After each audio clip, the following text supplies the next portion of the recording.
temporary temporary discussion of the schedule thus far. Okay, now remember, October is my big grading month. I'll finally have my schedule cleared in October. I've been doing videos for all of September.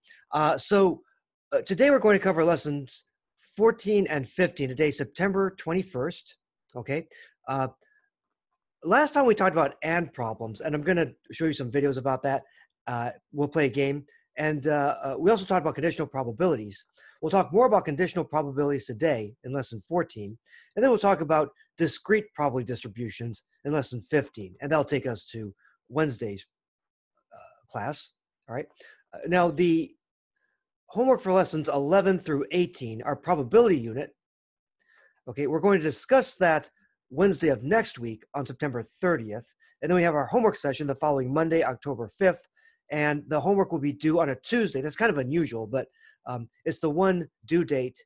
Well, aside from potentially this one down here, but it's one of the few due dates that's on a Tuesday, October 6th, which will be the due date, the day after we do our answer session for homework 2. This over here.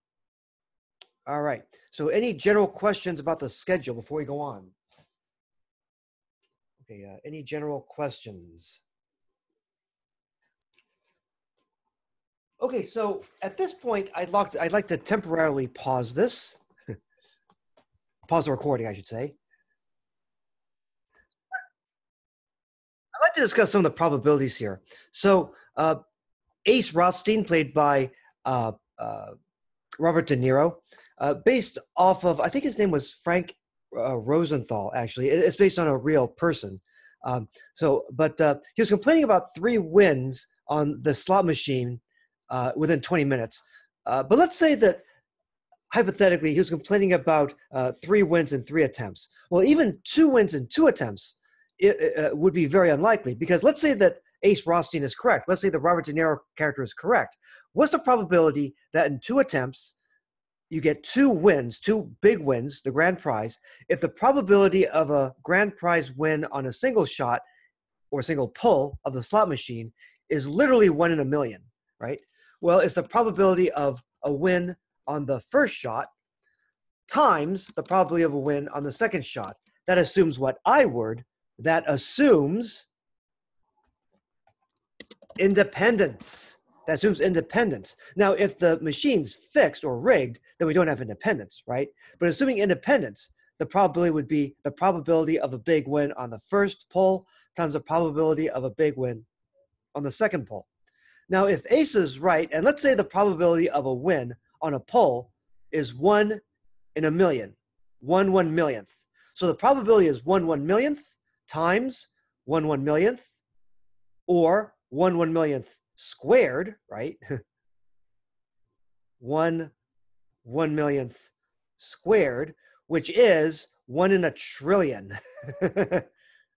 So the probability of getting 2 big wins in 2 attempts would be 1 in a trillion. And for 3 wins in 3 attempts, it would be 1 millionth times that. It would be even more ridiculous. So that's what Ace Rothstein was getting at. So last time, we were talking about probabilities of and problems, and events, right? Compound events with and in them. And we tended to multiply probabilities then, all right? Now, related to that was the idea of and situations where we had conditional probabilities, right? So remember the probability of B given A.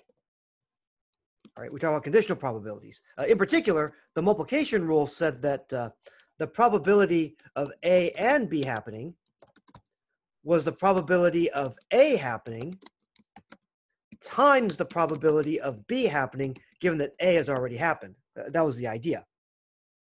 And I want to discuss a related problem with you. And this is called the birthday problem. Now, I see here that we have 21 students in the class right now. And I'm looking at my chart here because I don't know if I thought this might happen. So we have 21 students. So I'm a bit less likely than 50% to win this bet. It's not for money. I used to do it for money, but now people are interested. I used to do it for money, but I used to make a bet with the class. Now, here's my bet. And there's still about a 44% chance that this will happen. although there are only 21 people tonight. I'll make this bet with you. Even though I only have about a 41% chance of winning, still, there's a chance. Let's see if it happens. 44%. There's a 44% chance this will happen. All right. I'm going to bet that there are 2 people among us, including me. Actually, that would be 22. If it includes me, that would be 22. So that would be 48%. I have a 48% chance of winning this bet. 22 people. I will bet that 2 of us have the same birthday, meaning the same month, the same day. All right. Now, in my calculations, I'm going to ignore leap day. Sorry. Apologies to you February 29th, folks. But I claim that 2 of us have the same birthday, year and day of, not year, month and day of the month, like January 1st, for example. Not year, okay, because you'd all laugh at me, but not year, but birth month and birth day of the month, like January 1st, January 2nd, and so forth. So if you don't mind, let's do this. Now, my birthday is August 13th. I won't give you the year. It was in 1990. Okay. Let's see if there's a match. Go ahead and put your birthday in there, if you don't mind. You don't have to put the year. You don't have to put the year. And if you see a match, type match. Again, it's about 50-50 if I'm going to win this bet or not. Okay, I see August 13th. Any matches? March 31st, November 25th, April 18th, August 26th, June 22nd, December 6th, October 2nd. See, before, I'd go around the room and ask people their birthdays. I'd put people on the spot. June 6th, August 21st, February 11th, June 18th. Oh, come on, you got more people out there? Any matches so far? March 1st? Any matches? I might lose tonight. No more takers? Oh, well, yeah. With this few people, yeah, I wasn't going to win.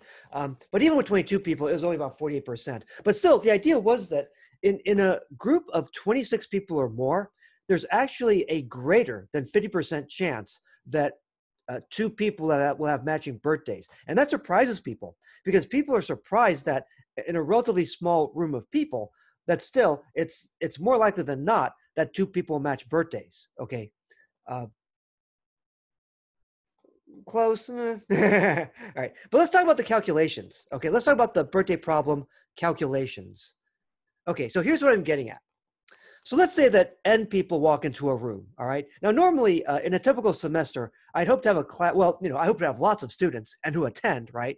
But in a class of 26 or more students, I expect to win this bet. But let's say that N people walk into a room. So imagine the N people walking to the room, the students and me, include me, the teacher, right? All right. Now remember, think complements. The probability of a match equals 1 minus the probability of all of us having different birthdays. So one trick that we employ is that it's actually easier to consider the probability that we all have different birthdays, okay?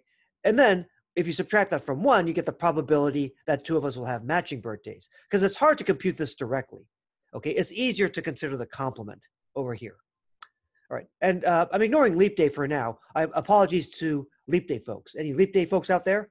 You're special, February 29th. I've had leap day folks. All right, but for right now, apologies. But let's assume that we have 365 days in a year, and they're all equally likely to be someone's birthday. Now, I believe that September birthdays are more common. People make jokes about New Year's, right? But let's assume that there are 365 days in a year, and the various days are equally likely to be people's birthdays. That's not quite correct, but let's assume that we have a uniform distribution, all right? So what's the probability that all the birthdays are different, that all the birthdays are new? Okay, the idea is that this probability is smaller than you might expect. Well, is the probability the first birthday is new? Well, look, let's say I walk into the classroom. I'm the first person who walks to the classroom. Am I a new birthday? Well, of course I am, with probability 1. I'm the only person in the classroom. In other words, of the 365 possible birthdays, I could have any one of the 365 birthdays and I'd have a new birthday. Come on, I'm the teacher. I'm the first person who walks into the classroom. So of course I have a new birthday. But then the first student walks in, the second person walks into the room. What is the probability? What is the probability that the second person has a different birthday than mine? Well, there are 365 possible birthdays. We assume equally likely. the probability that the second person has a new birthday, what's the only, well, how many birthdays are not mine? Well, 364, right? This is kind of similar to the cards problem, except that we're not decreasing the number of birthdays, right? Because we still have, it's possible that two people might have the same birthday, right? That's possible. So all 365 days are still in the mix. We don't count down the denominator.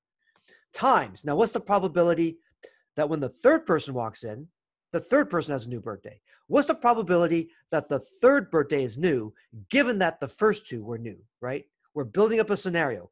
Everyone has a different birthday. Well, what do you think? Out of the 365 possible birthdays, how many new birthdays are there? There are now 363 different birthdays.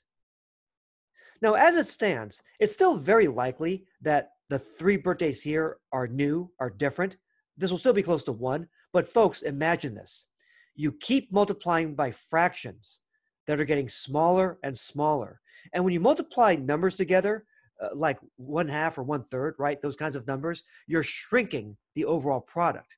And by the time you get to 26 people, this shrinks to below 50%, below 0.5. And therefore, this probability of a match goes to above 0.5. In fact, here's the table. Here's the table I was looking at.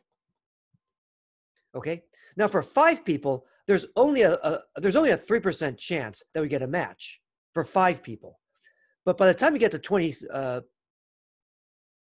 not even 26, it's 23 people actually. Yeah, it's actually 23 people. 22 is pretty close. It's actually 23 people. By the time you get to 23 people even, then that's the lowest number of people where you have a greater than 50% chance of a match in birthdays. And by the time you get to like a pretty full class of like 45 people, you have a 94% chance of a match. There's only a 6% chance of all different birthdays, and there's a 94% chance of a match of some sort. I've had semesters where we'd have like 4 people matching birthdays, or maybe a couple of pairs, for example. And then it gets ridiculous. You get to 57 people. By 57 people, you have over a 99% chance of a match. So this surprises people, the birthday problem. And the idea is that the probability that we all have different birthdays approaches 0 faster than you might think. Okay, you keep multiplying these smaller and smaller numbers, the product shrinks a lot faster than you might think. All right. So and problems, and. You tend to cut down the probability with and. All right. So now let's go ahead and start the videos, the main part of the class, right? Okay, we're currently recording. Okay, so let's get to the videos for today. Go ahead and chat. Okay, so let's put in the closed captions, questions in chat. Let's go for it. All right. Hi, everyone. In lesson 14, we're going to calculate conditional probabilities. We're going to see when we divide probabilities and how we update probabilities, the Bayesian approach. Now, first of all, let's go back to the idea of a conditional probability. So in example 1 down here, what is the probability that a randomly drawn card is the 3 of hearts, given that, or conditioned on the fact that we know that the card is a 3? In other words, what is the probability of getting a 3 of hearts, given that the card is a 3? So let's say that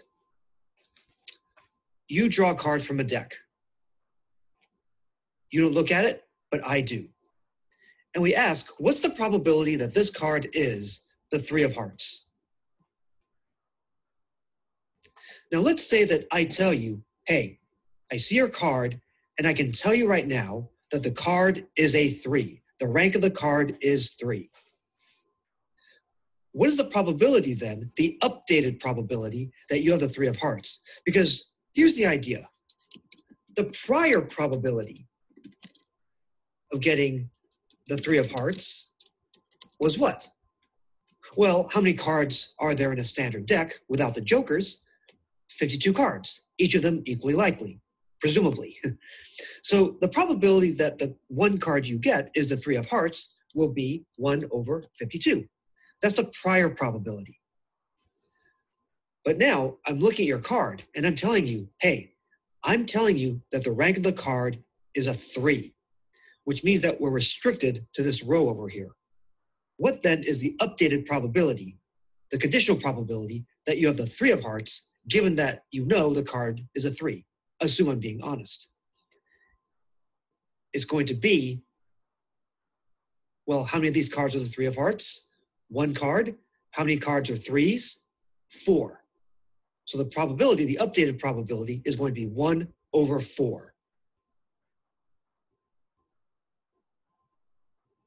Again, taking the Bayesian approach, this idea of updating probabilities. The updated probability, conditioned on, or given that the card is a 3, is 1/4. I'll put this in red. Because before, we had a pool of 52 cards that this card could have come from. If I'm telling you the card is a 3, we're now down to these 4 cards, and only one of them is the 3 of hearts. So instead of 1 over 52, it's now 1 over 4. All right, that's the idea of conditional probability.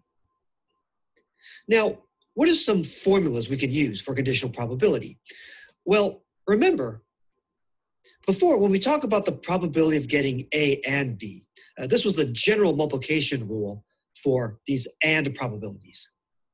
The probability of getting, let's say, an ace first and a king second, remember those card problems? The probability of getting an ace first and a king second,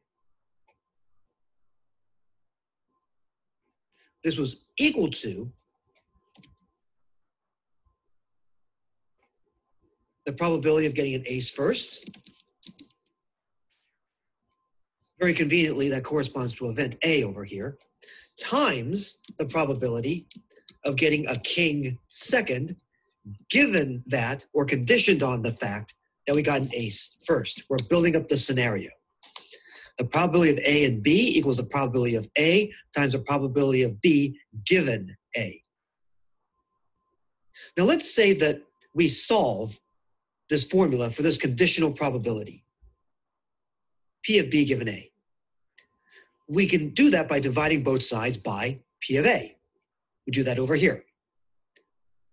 P of B given A equals P of A and B divided by P of A. And remember, this only makes sense if P of A is non-zero. We're assuming that P of A is not 0. Which makes sense because we wouldn't want to condition on an event that was impossible.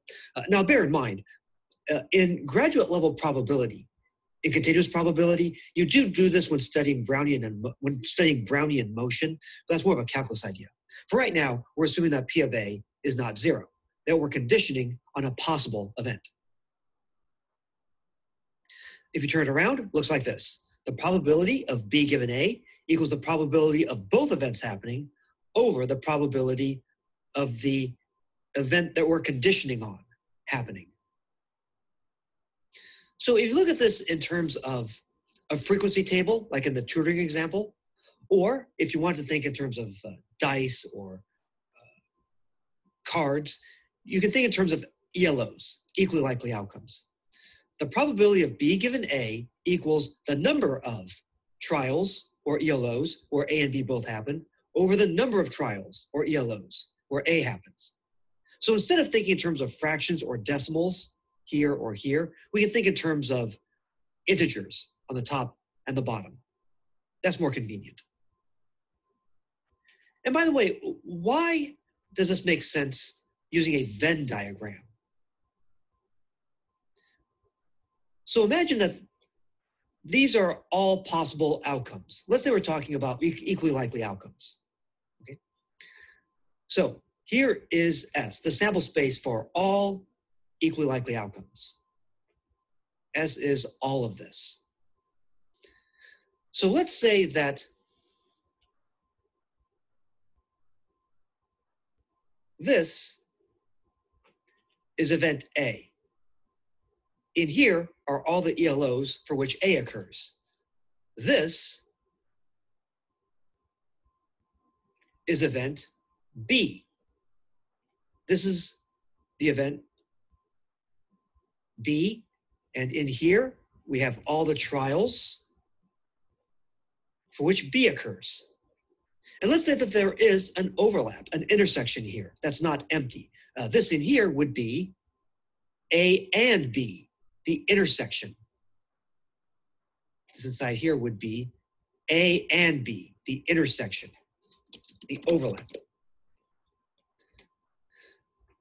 So what is the probability of B happening given that A has already happened, let's say, given that the ace has come as the first card, for example? Now, we're assuming that A has already happened. So we're focusing our attention on this purple disk over here. We're assuming that A has happened. A has happened. It's the event we're conditioning on. A has happened. For example, the first card coming up is an ace. A has happened. Given that A has happened, what is the conditional probability that B will also happen? Well, if B is also going to happen, that means that both A and B will have happened. So we're basically asking, when you look at this overlap here in green, and if you think of probabilities corresponding to proportions of the area in here, we're going to talk about that idea later, relating probabilities and areas or proportions of areas. Here's the deal. We're going to be asking, what proportion of the purple disk, what proportion of this area in here does the green area make up?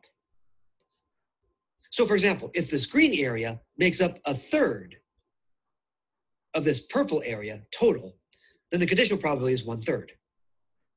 We don't care at all about what happens out here. We don't care at all about what happens out here because remember, we're assuming that A has happened. As far as we're concerned, our world is now restricted to this purple disk. We're now asking, what proportion of this purple disk does the green overlap make up? If the green overlap makes up, say, a third of this purple disk in here, then the conditional probability is 1/3. Okay, so pictorially, that's why this makes sense. The new world is P of A. The probability of the overlap over the probability of this new world, right, the A, that's the conditional probability.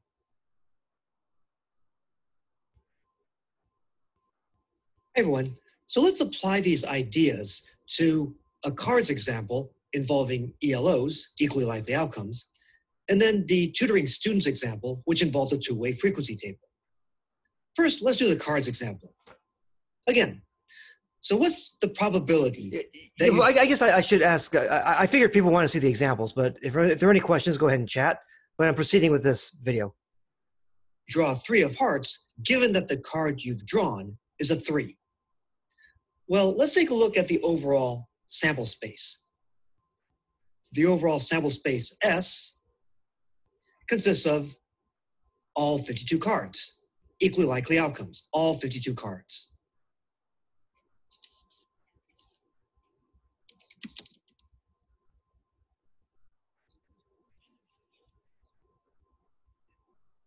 A, the event we're conditioning on, is the event 3. You draw a 3. The event A says you draw a 3. The event B specifically says that you draw the 3 of hearts. So here in this case, the event B is entirely contained within the event A.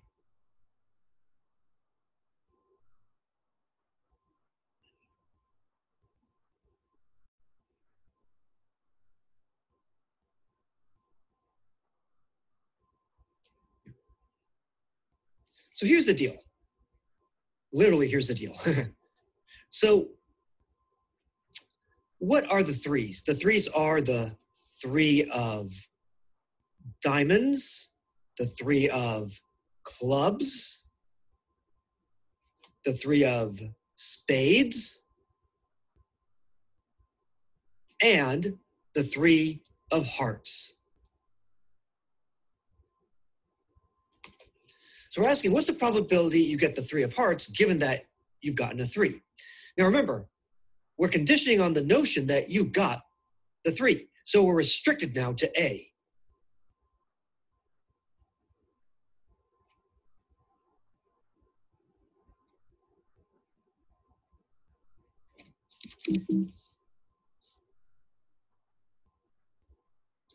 We know you got a three.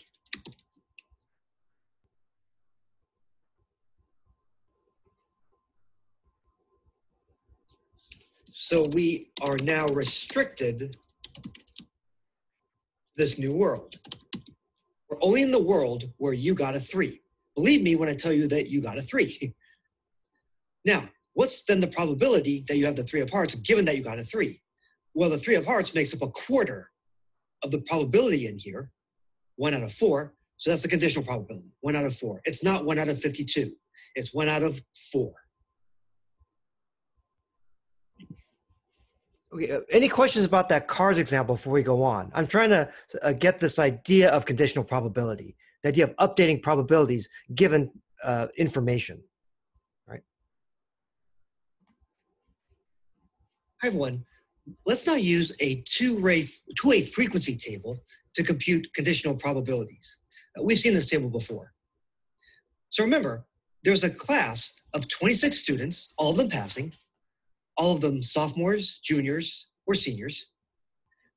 And we had this data on the 26 students in the class. And all 26 students are accounted for in this table. So the grand total is 26. You can check that. Everyone's passing, and there are no freshmen. Now, first off, let's ask, what is the probability that a random student in the class is getting an A? That is, what is the prior probability of a student getting an A before the student says anything to the tutor? Later on, one of the students will call the tutor and honestly tells the tutor, I'm a junior in the class. But before the student says anything to the tutor, what's the probability that a random student has an A in the class? Then, after the student informs the tutor that they're a junior, what is the conditional probability of the student getting an A, given that the student is a junior? What's the updated probability? Because the fact that the student is a junior is information, and we can update the probability that the student on the phone call is getting an A. C, let's say that instead the student honestly tells the tutor, I'm getting an A in the class. What then is the conditional probability that the student is a junior, given that the student is getting an A? What's the probability that the student is a junior, given that the student is getting an A? Are these going to be the same? We'll see. So take a look at this table, do whatever computations you need to make, try to answer these three questions. I'll give you 1 minute.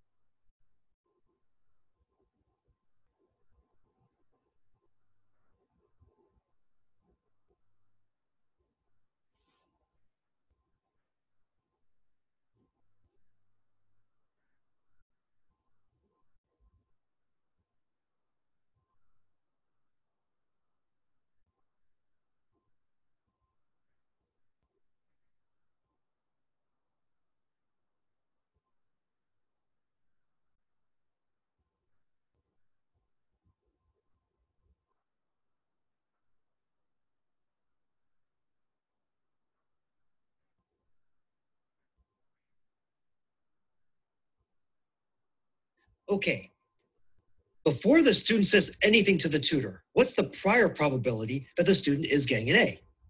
Well, it would help to know the total number of students who are getting A's. So this marginal total would help. 1 plus 5 plus 2 is 8. 8 students are getting A's. Of the 8 students, right? Well, 1's a sophomore, 5 are juniors, 2 are seniors. Now, since there are 8 students getting A's, 26 students total in the class, that means that the probability that a randomly selected student in the class is getting an A is 8 over the grand total of 26. So 8 over 26. The number of trials for which the student's getting an A over the total number of trials, the total number of students. 8 over 26, by the way, is about 0.308. That's the prior probability of a random student getting an A. If you want to think in terms of a Venn diagram, so here's our sample space, okay, consisting of 26 students.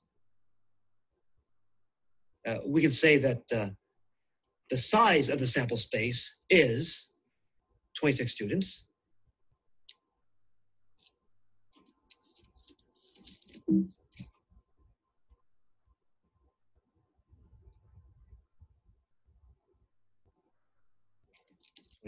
Students. 8 of them are getting A's.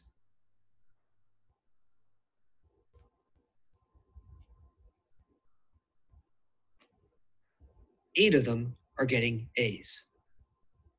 So the probability that a randomly selected student is getting an A is 8 over 26. Imagine that this is 8/26 of the total area inside the red box. It's like throwing darts. What's the probability that a random dart thrown at the red box will hit the area inside the purple disk?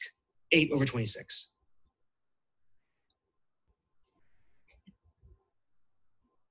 Hi, everyone. Let's now compute and compare these two conditional probabilities. In part B, what's the... Okay, sorry, so I think I made a mistake and I had to kind of cut the video in half. Any questions so far? Okay, I'm answering B and C right here. Hi, everyone. Let's now compute and compare these two conditional probabilities. In part B, what's the probability of an A given a junior? That is, what is the conditional probability that the student is getting an A given that the student is a junior, given that the student honestly tells the tutor that they're a junior? So once we know the student is a junior, what's the updated probability that the student is getting an A? Well, from the formula, the probability of A given junior is equal to the number who are both juniors and getting A's over the number of students who satisfy the condition, here being a junior. On the top, the number of juniors getting A's is 5. On the bottom, the total number of juniors in the class is 14. So the probability, the updated probability that the student is getting an A, given that the student is a junior, is 5 over 14, or about 36%. So if you look at the Venn diagram here, there are 26 students total in the class, but once we know that the student is a junior, then we don't care about all this stuff out here. I don't want to say they're junk, but we don't care about any of the students out here, okay? We only care about the students who are juniors. So we're aiming our dart at this region over here. We're aiming our dart at this region over here. If we aim our dart at this region over here, what is the probability that we're going to get in this overlap, this intersection?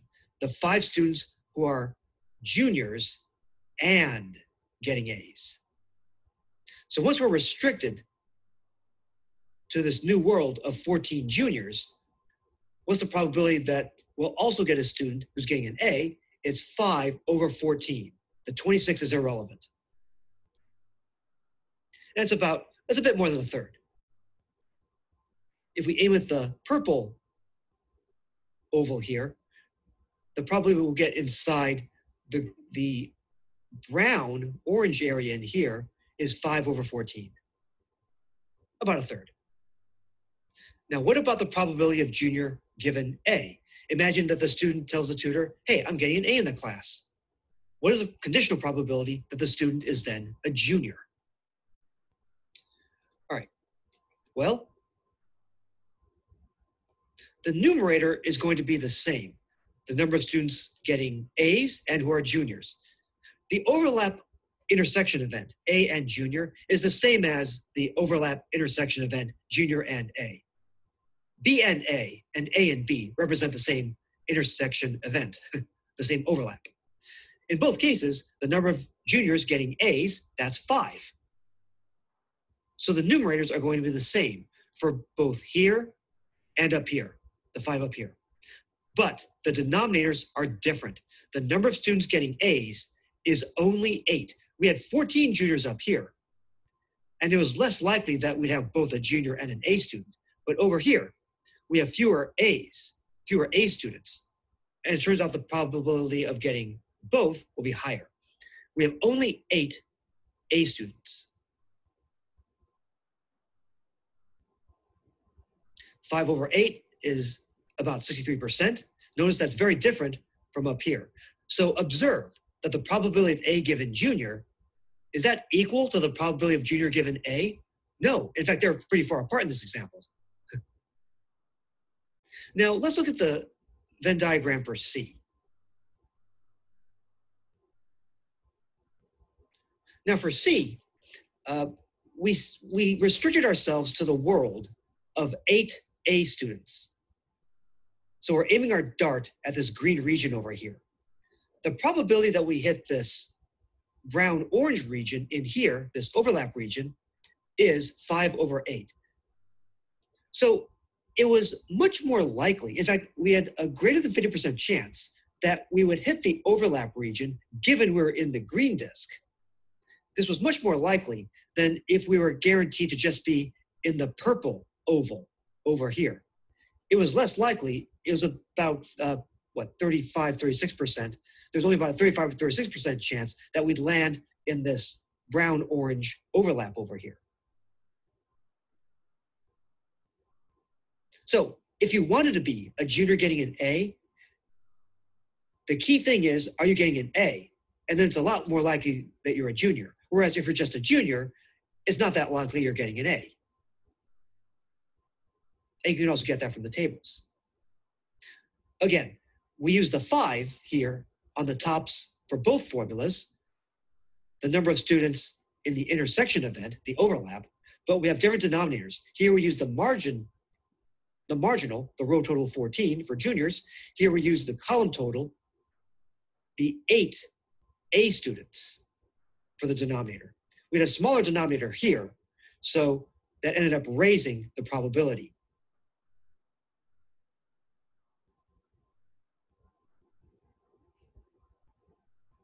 Now, notice again that these two probabilities, these two conditionals, are very different from each other. People often mistakenly believe that these have to be equal to each other, and that's referred to as the confusion of the inverse. People often incorrectly assume that the probability of B given A must be equal to, or even close to, the probability of A given B. But as we've seen in the previous example, they don't have to be equal, or even close. They could be pretty far apart. Here, the probability of A given junior was about 36%, whereas the probability of junior given A was about 63%. These were very different probabilities. In the next example, we're going to discuss this issue of confusion of the inverse, and by the end of that example, you're going to be better than many medical doctors. Next time. Okay. Now, right before class, like around 7:55 p.m., I emailed you folks. I emailed you folks a blank, like an Excel spreadsheet with some blank spaces in it. It's a copy of what I'm going to show you. So if you have time, try to access your email account and download that spreadsheet. It's not for your grade or points or anything, but I want you to be able to fill it out. Or if you don't mind, get some paper and pencil. But if you have time, go ahead and access your email account, grab that fillable spreadsheet, that Excel spreadsheet, assuming you have Excel, and we'll work it out. Okay, that's the idea. All right. Give you a moment to access it.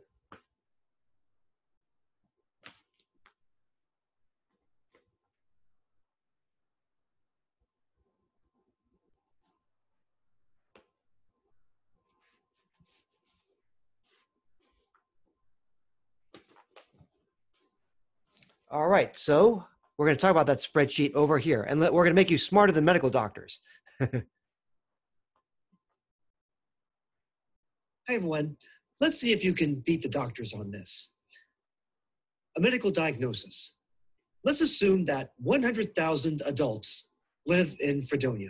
I'm picking a nice round number here. I made this up. It's a strategy that you can use to pick a nice large round number in order to base calculations on. It's a strategy. A test exists for the disease cooties. I did not want to say coronavirus. I want to say cooties. The following probabilities apply to a randomly selected adult Fredonian. First of all, let's assume that 1% of all adult Fredonians have cooties. So the probability that a random adult Fredonian has cooties is 1%, or 0.01. This is the prior probability of having cooties. The probability that you test positive, given that you have cooties, is 80%, 0.80. The probability that you test negative, given that you don't have cooties, is 0.90, or 90%. So let's say that a random adult Fredonian does test positive for cooties. So this person goes into the hospital, takes the test, and gets a positive test back. How freaked out should this person be if cooties is a bad disease? What is the conditional probability that the adult has cooties given the positive test result? So find this conditional probability, the probability that the person has cooties given that the person tests positive. First of all, what would you guess, just subjectively, based on the given information? What would you guess? You live in Fredonia, you're an adult, you go in, you take a test, the test comes back positive. What's your updated probability that you have cooties? The prior probability was 1%, or 0.01. You got a positive test. What is your updated probability of having cooties? I'm taking the Bayesian approach, where you're allowed to update probabilities. So you have your guess. Now, to help figure out the actual probability, using a table, go ahead and fill out this table. The grand total is 100,000 adults who live in Fredonia. Based on the probabilities you see here, assume that these probabilities are perfectly reflected in this table. Fill out the marginals, the row and column totals, and fill out the individual entries. And then figure out this conditional probability based on your table. I'll give you a minute to do this. Okay. So again, this was the thing that I emailed you folks. This was the Excel file I emailed you folks. But if you have like a paper and pencil handy, you can jot down the numbers. Remember, base these calculations on these probabilities. Assume these probabilities are perfectly reflected in this table. Try to work it out. Go.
So now, some of you may be shocked. Others of you might be going, well, I'm not sure what's going on here. Don't worry.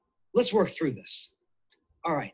Let's assume these probabilities are perfectly reflected by this table. 100,000 adults live in Fredonia. 1% of them have cooties.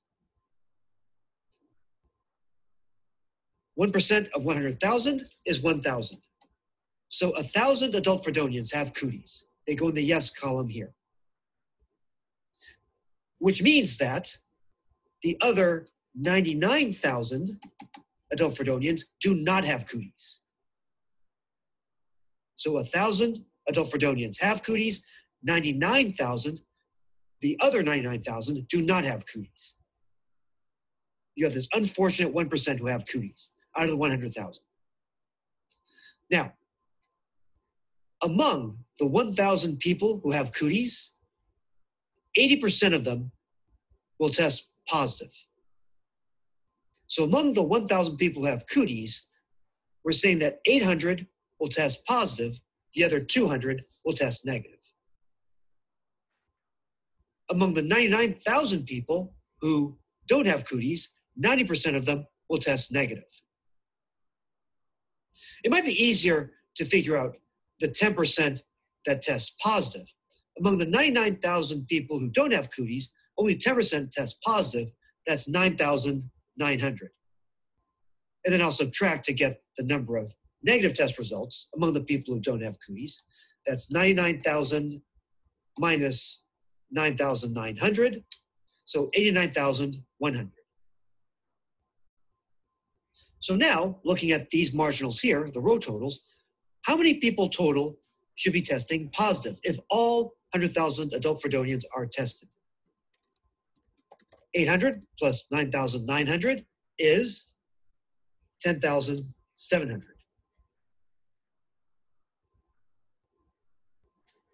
Two negative test results, 200 plus 89,100 is 89,300.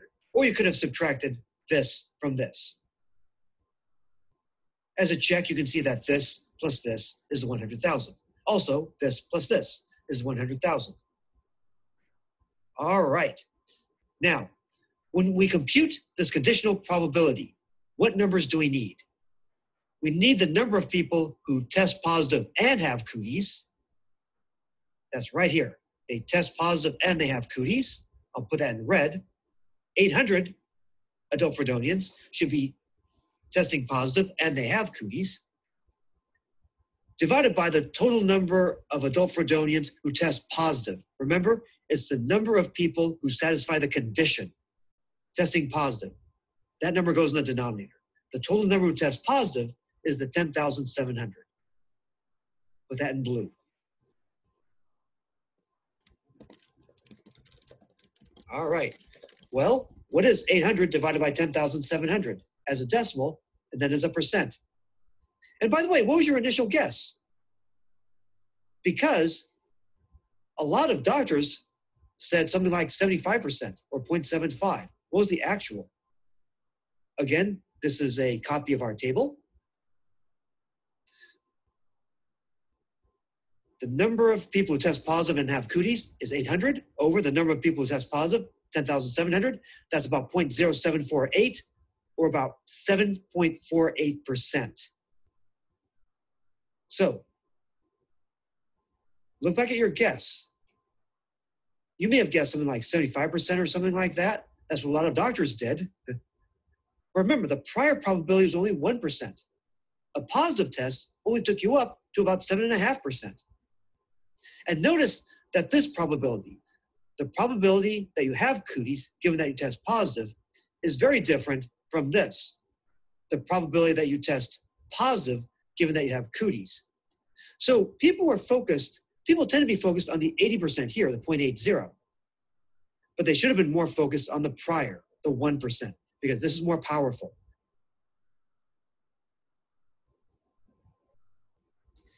Because here's the deal. Let's say you get a positive test.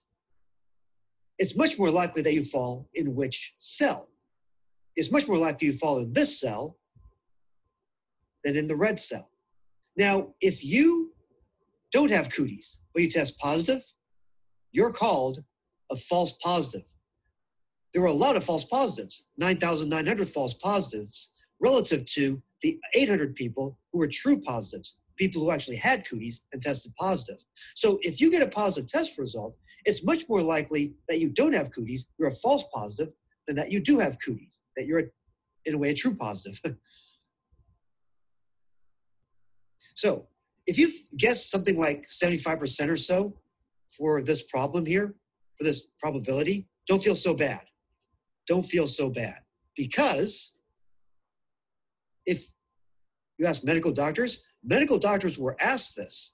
And on a similar problem, 95% of American doctors said that the answer was about 75%, which was about 10 times the actual percent,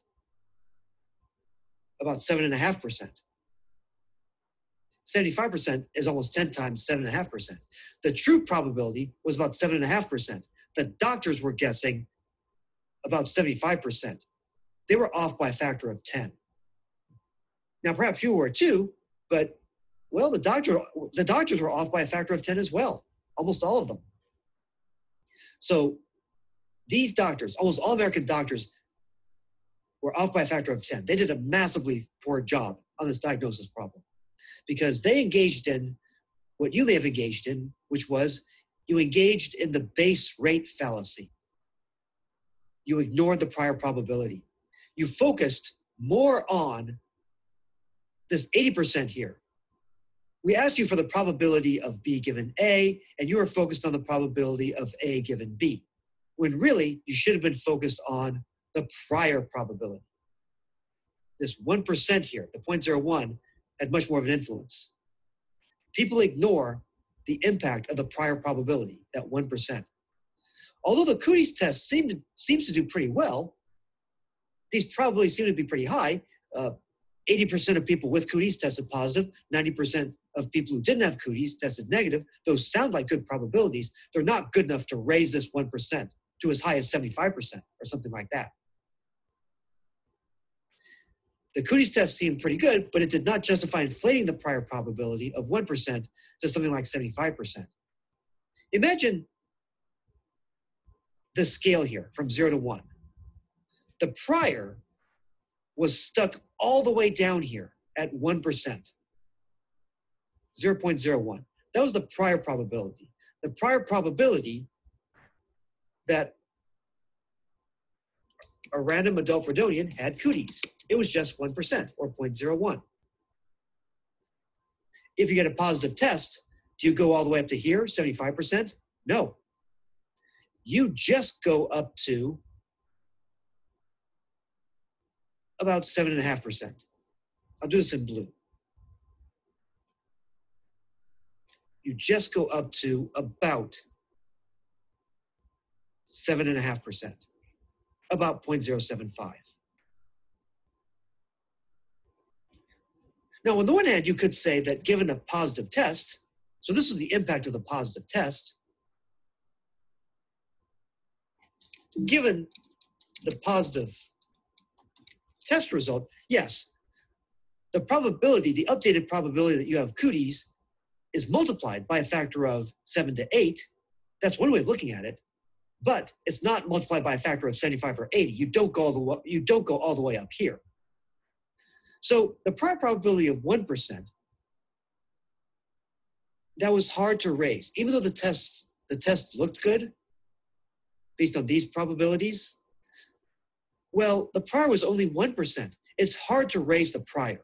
It's hard to raise the prior. Now, the test was good in the sense that, well, if you're given a positive test, this is multiplied by a factor of 7 to 8, but you don't go all the way up here. So be careful about this. Do not engage in the base rate fallacy. Don't ignore the prior. Only 1% of adult Fredonians had Cooties, and that had a very powerful impact on our result.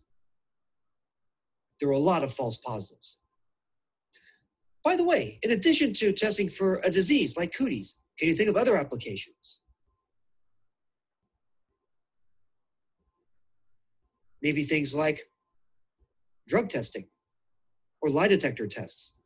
There are reasons why lie detector tests and the results are not really admissible in court as official evidence.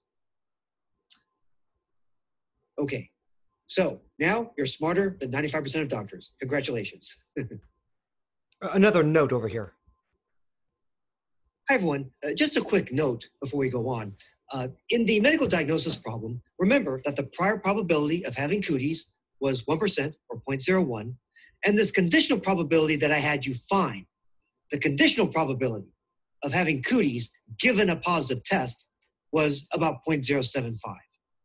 So we updated the probability of cooties given this condition.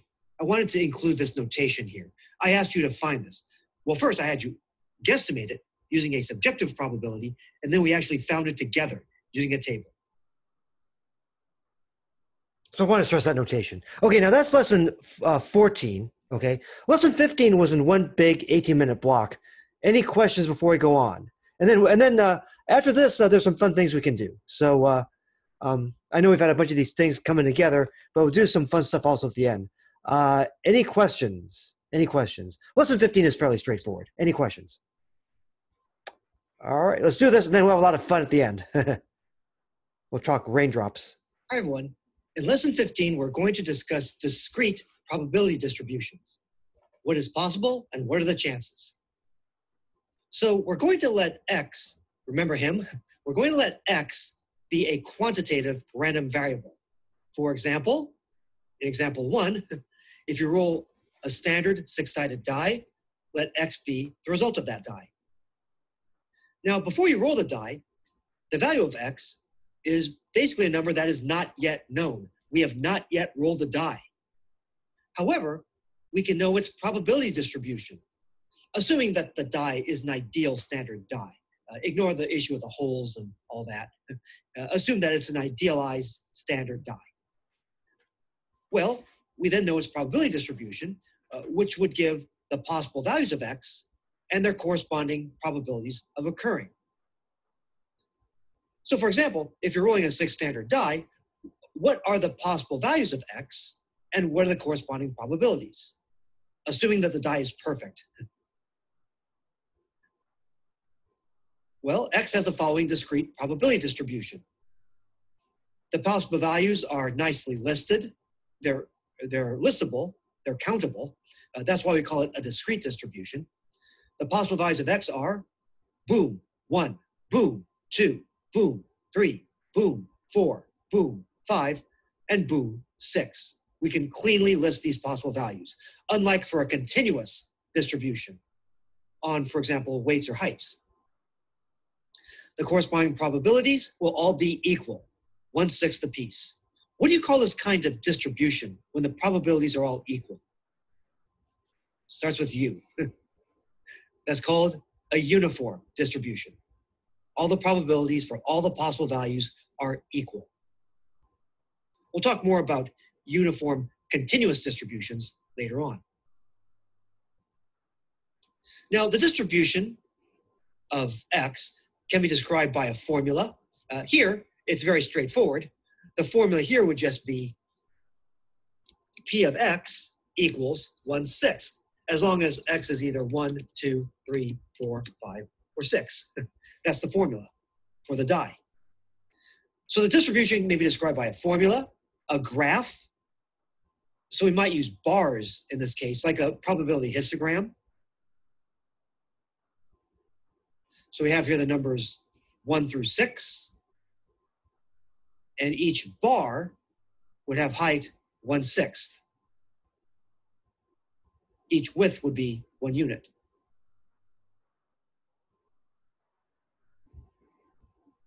A probability histogram. Equal probability for each of the possible 6 faces on the die.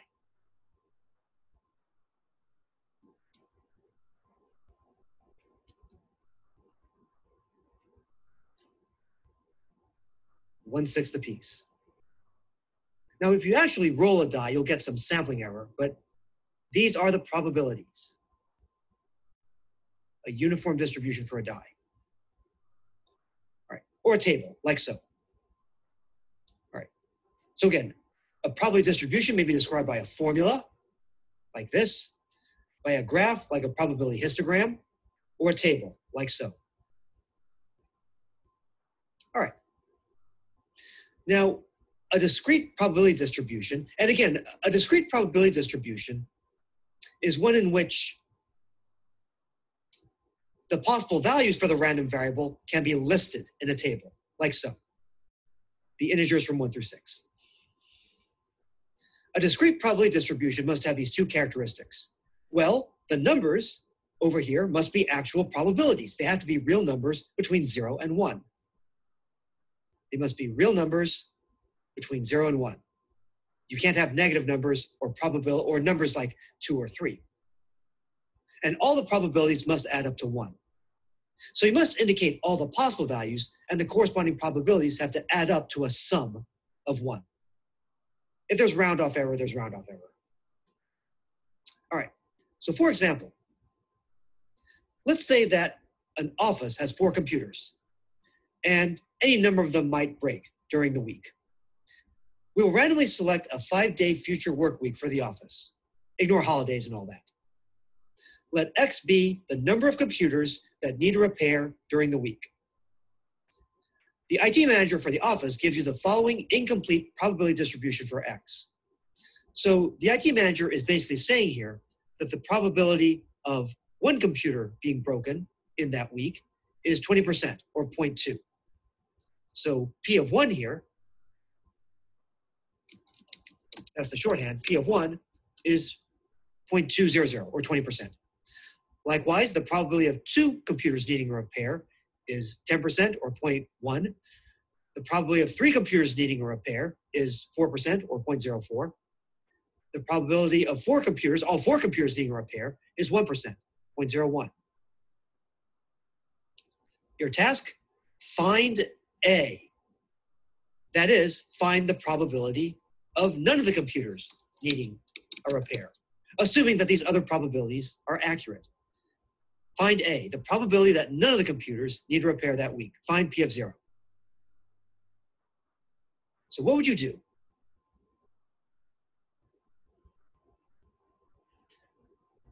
Well, what is the total probability? What do the sum of these have to be? The sum of these will have to be 1. So to solve for A, we subtract these other probabilities from 1. The sum must be 1, so A is going to be 1 minus this, and this, and this, and this. You subtract all these from 1. And the answer turns out to be 0.650. So there's a 65% chance that none of the computers will need a repair during that random week.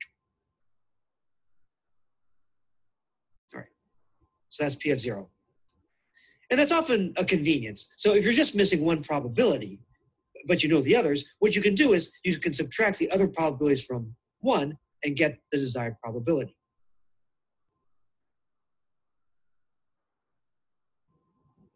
This comes up a lot in the idea of complements, finding the probability of a complement. So if you want to know the probability of this, find the probability of the complement, which is the sum of these over here.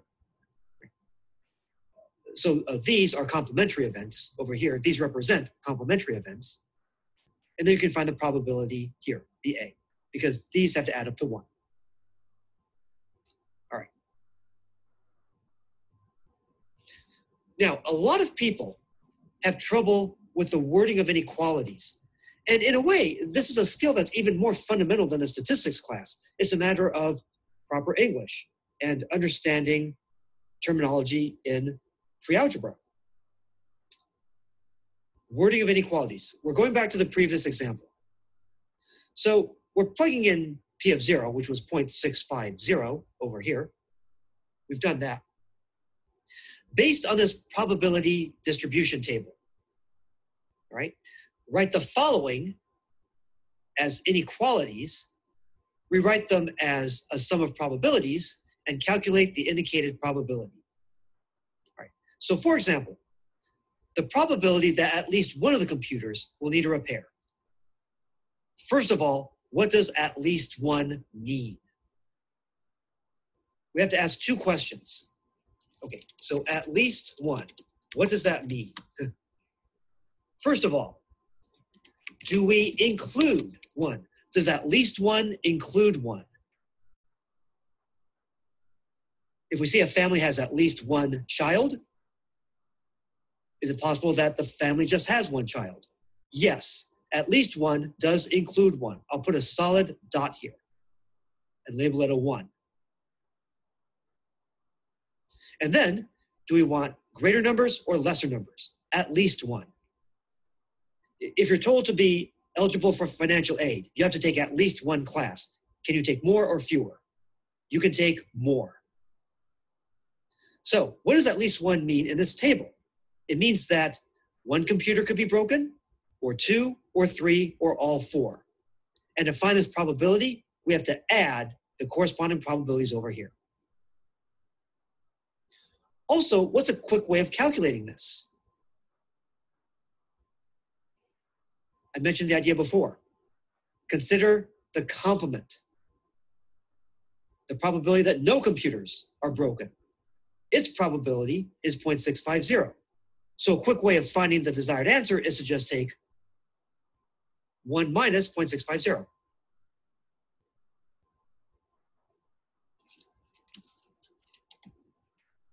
So you could, of course, add all of these up. That's fine.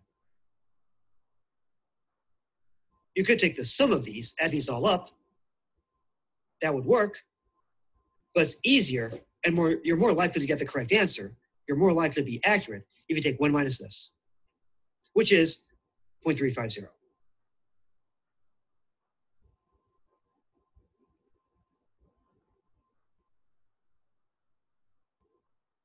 All right. Okay.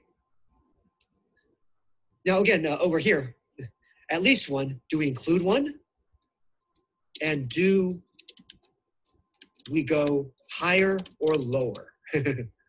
Two questions to ask as you run through the semantics of these, the wordings of these. So I'll give you a minute to work out these three other problems.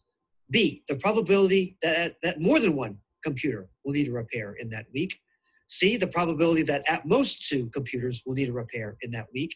And D, the probability that fewer than two computers, that's more proper than saying less than two computers, will need a repair in that week. And these are the kinds of questions you should ask yourselves. Do we include these boundary values or do we exclude them? And then do we go higher or lower? I'll give you a minute to figure out the corresponding relevant values of X here, work out the probabilities, add up the relevant probabilities, or maybe do a complement trick and compute the probabilities. And also try to remember how to rewrite these using inequalities. So here are the instructions. Rewrite these using inequalities, rewrite as a sum of probabilities, and evaluate and calculate the indicated probability. For part A, I forgot to do these parts. I'll go ahead and do that now. In part A, how do you rewrite using an inequality? I want the probability that X, the number of computers that will need a repair, will be at least 1. Now, at least 1 means greater than 1 or possibly including 1. Put a bar there.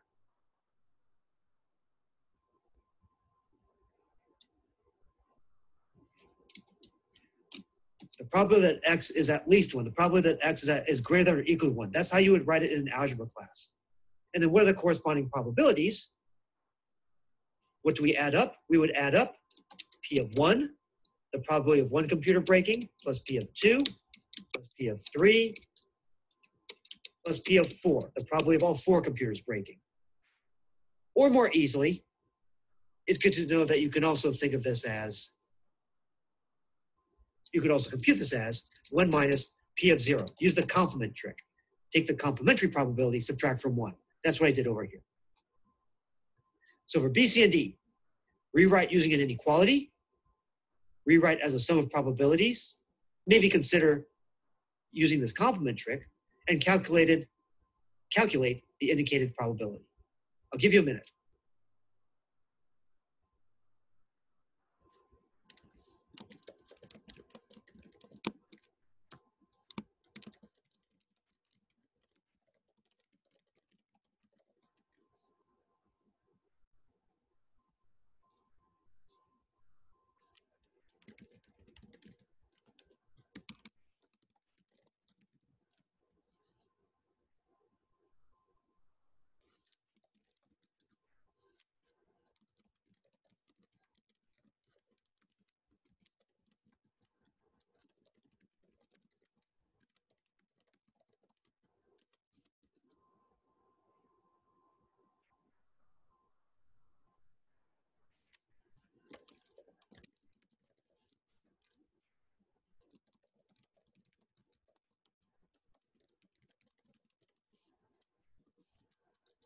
All right. So what's the probability? Let's repeat. What's the probability that at least one computer needs repair? Here's the table down here, right?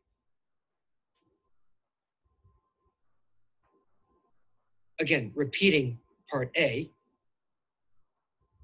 At least one, all right? So that's a probability that x is greater than or equal to 1. Over here is the sum of these probabilities. Here I list the probabilities.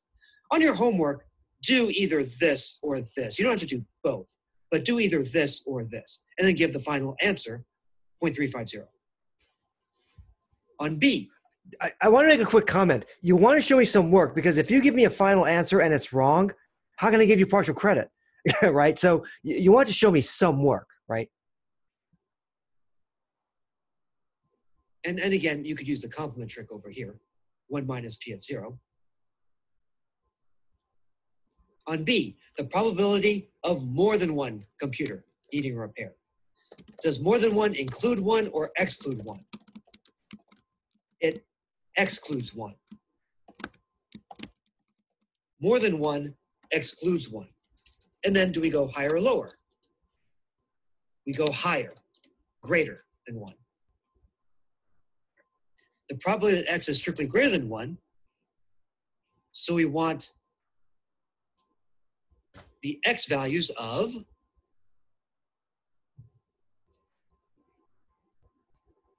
the x values of 2, 3, and 4. We don't want the 1, certainly not the 0. Okay? We want these corresponding probabilities and add them up. All right. So the probability that x is greater than 1 is going to be P of 2, which is this, plus P of 3, plus P of 4. I list the probabilities. When you add them up, you get 0.150. By the way, for some people, it might be faster to take 1 minus this minus that. The idea of the complement. The complementary probability is 0.850, so the probability you want is 0.150. Well, you could do the complement trick here also. 1 minus this minus this. How about the probability of at most 2?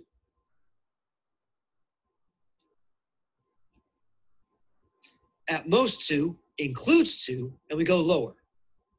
At most 2 includes 2, and we go lower, 1 and 0. The probability that x is less than or equal to 2, that's P of 0 plus P of 1 plus P of 2. Add up the probabilities, you get 0.950.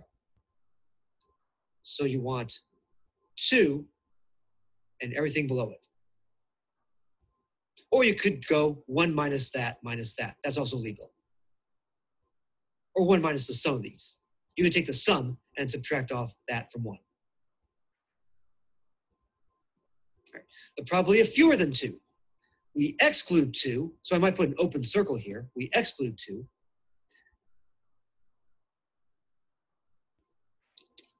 We exclude 2, and we go lower. We move towards lesser numbers. So for fewer than 2,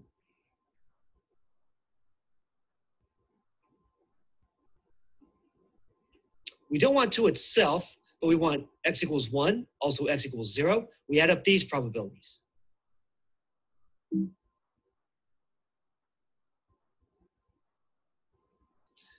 The probability that x is less than 2, strictly less than 2, no bar, we don't include 2. This is P of 0 plus P of 1. You add up these two probabilities, and we get 0.850.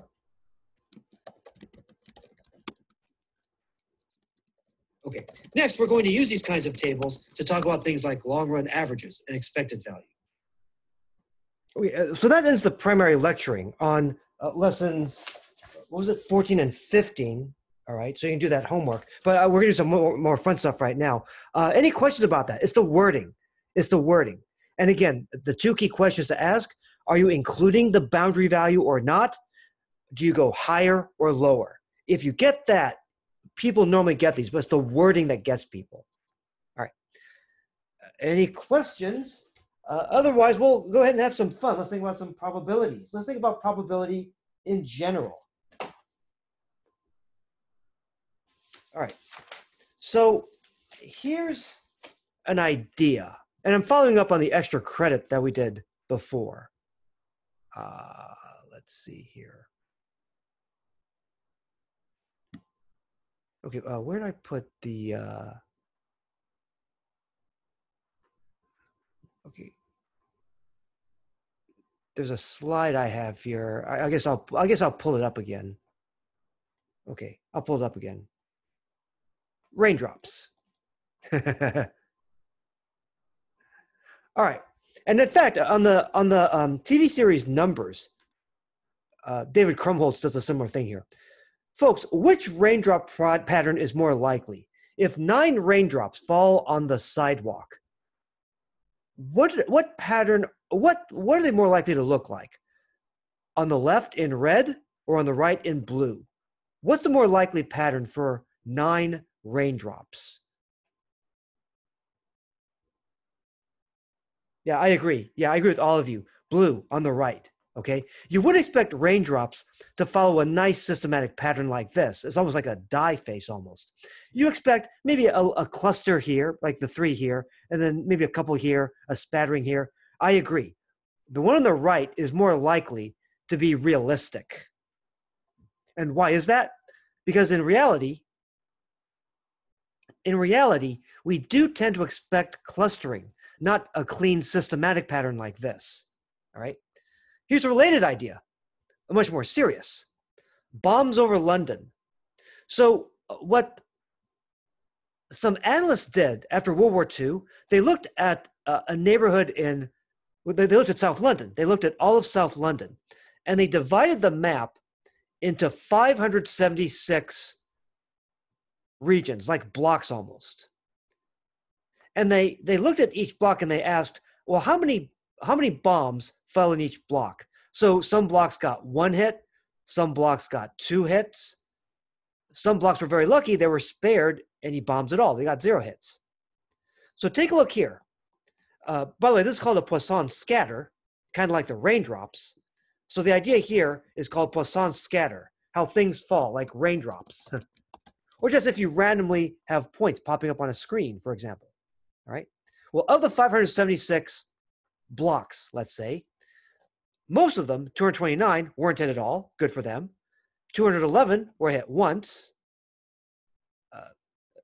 93, by the way, here are the corresponding Poisson probabilities. 93 were hit twice. 35 were hit 3 times. 7 were hit 4 times. And there was one very, very unfortunate neighborhood that got hit 5 times. And these poor people here, they might have been thinking, oh my gosh, what do we do? Does Winston Churchill have a secret hideaway here? Why are we getting hit 5 times? There was no reason. Folks, that's a lesson in life. Sometimes people or neighborhoods or blocks, they're just unlucky. They're just unlucky. It's just so happened that, like with the raindrops here, this portion of the sidewalk got particularly wet. Well, this unfortunate block over here got a lot of bombs hitting it, 5 bombs, because Poisson Scatter works like that. Some blocks are entirely spared. Some parts of the sidewalk are totally dry. Other parts get very wet. Poisson Scatter. Sometimes you get very unlucky. Sometimes you get lucky. We've seen these ideas before.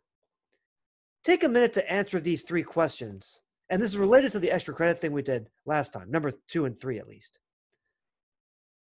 These 3 questions. Number 1, I flip a fair coin 9 times and I get all heads. What's the probability that I get a head on the next flip if I flip the coin a 10th time? Example 2, which of the following sequences resulted from the flipping of a standard fair coin? Actually, these are computer simulations, but which resulted from a computer simulation of an actual fair coin and not a strange coin? Example 3, the hot hand or streak shooting in basketball. Many fans, players, and coaches believe that players are more likely to make their next attempted basket after they have successfully made a string of attempted baskets. In other words, players can be on a roll. So if they make a bunch of baskets, they're more likely than usual to make the next basket. What do you think? Consider these 3 questions. I'll give you a minute.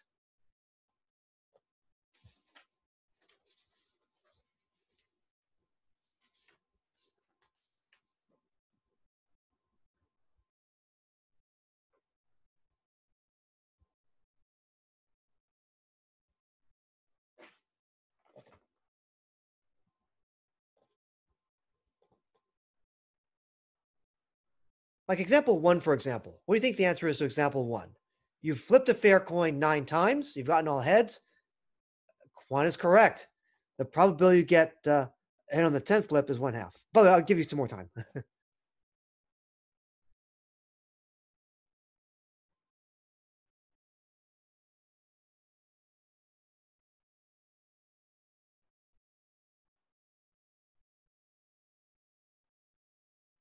So again, the answer to number 1 is 1/2. I don't care if you've gotten 100 heads. If you have a fair coin, the probability of getting a head on a fair coin, by definition, is 1/2 on any given flip. But the belief that the probability might be different, like the idea that you might be due for a tail, that's called the gambler's fallacy. That's specifically the name for it. All right. Beware the gambler's fallacy.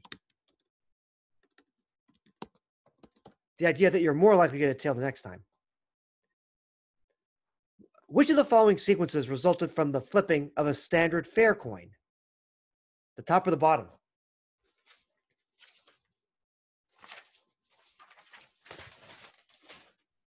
Well, the thing is, they're both equally likely in that it's 1/2 to the whatever the number of flips is. But here's the thing. Actually, it's the one on, I think it's the one on top. Yeah, it's the one with more runs in it. It's like the extra credit, folks. And it's like the Raindrops and London bombing problem. Remember, you expect runs sometimes. So this freaks people out because you have 3 heads, 4 tails, 3 tails, 3 heads. Actually, a fair coin is expected to do something like that. Okay, but if you ask like psychology 1 students, they tend to pick the bottom sequence because they think you need local randomness, local scatter. Oh, I need a bunch of alternations. Actually, you know how number 2 is formed? I have the answers here. Okay, by the way, example 1, beware the gambler's fallacy. Chance is not self-correcting. You're not due for a tail. Example 2, the first sequence resulted from a fair coin or a simulation, right? Because what's true of a fair coin? Every time you flip a coin, there's a 50% chance it alternates to the other side. But in the second sequence, how did they, and by the way, 62% of the subjects in the study picked the second sequence as fair. In the second sequence, that was a weird coin because what did that do? Each time the coin was flipped, there was a 70% chance that the coin would alternate on the next flip. So basically, the second sequence shows more alternation than you would expect on a fair coin. Folks, you expect these kinds of runs. That freaks people out. But you expect runs in a sequence of coin flips, just as you would expect, a few neighborhoods to get badly hit, and you expect some parts of the sidewalk to get especially wet. These clusters, you expect clusters. You expect runs. All right. Third, again, the idea of a hot hand or streak shooting. That's a myth. That's a myth. All right. Because people are attached to the clustering illusion. People sometimes attach too much meaning to natural consequences of random processes.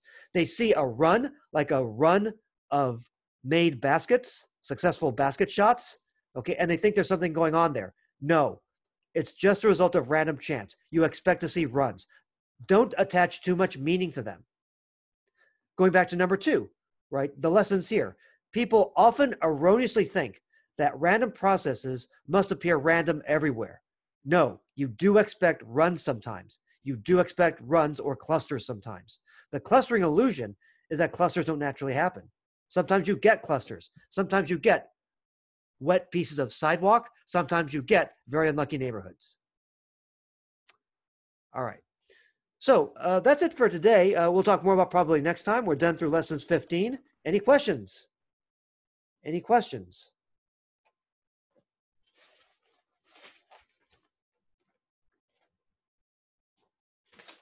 All right. Any questions? Okay, so I'll stop the recording now.